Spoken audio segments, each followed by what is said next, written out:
Real talk, sa panahon ngayon, kahit marami kang kapamilya, kahit marami kang kadugo, pagdating sa suporta, pag gusto mo umangat sa buhay, walang susuporta sa'yo.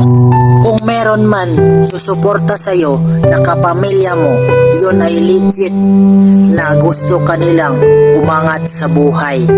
Pero kadalasan kasi kahit kapamilya natin, kadugo natin, yan yung mga taong hindi pa susuporta sa atin. Alam nyo kadalasan, yung mga taong sumusuporta sa atin, yan yung mga taong hindi natin kadugo at hindi natin kapamilya. Kung ako sa'yo, kung gusto mo umangat sa buhay at kung gusto mo magpasikat sa social media, huwag ka umasa sa suporta ng pamilya.